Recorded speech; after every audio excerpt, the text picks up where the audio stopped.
Day after day, George Morrison would turn about the farm, tend to the animals, water crops, and some days George would go to the marketplace with his father to sell cattle, grains, food, whatever they had. It was one of these days that George found a cloak buried in the mud next to the merchant's booth.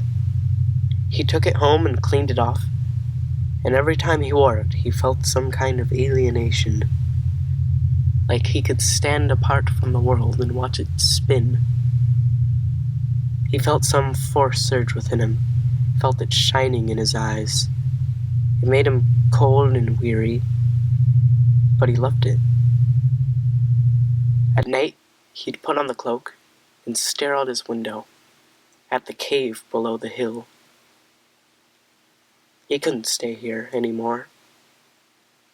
George fled, shuffling past the hay and the red of dawn while his parents were still asleep. He took one last look at his home before descending the hill and leaving it forever. And he trudged on to the cave that compelled him so much. He wanted the wisdom in its darkness, to lie asleep in subterrane. He wanted it so much he could feel it in his eyes. If only he could see his eyes as they began to sour before glistening like the midnight waterfalls. Down, down, down the hill into sunlight and passing shadows. The wind blew the grass, blew his cloak, blew his feet, but he slowly ceased to feel it. He could feel nothing but his heart and the blood that pulsed through his head.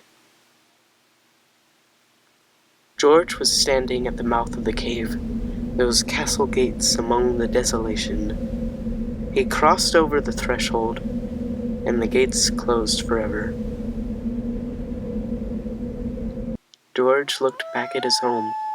Sunk in its cascade of sunlight, he couldn't even watch the world spin anymore. It was just a speck of dust in the cluster of glistening forms. George turned into the void of the cave. As light escaped him, so did his other senses.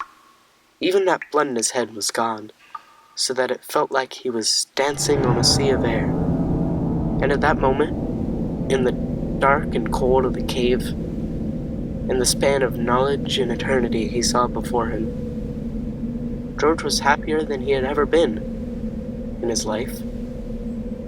But the moment was short, because one feeling did return to him. Pain. Pain in his eyes that only continued to shine. That same force that drew him to the cave was now burning through his entire being.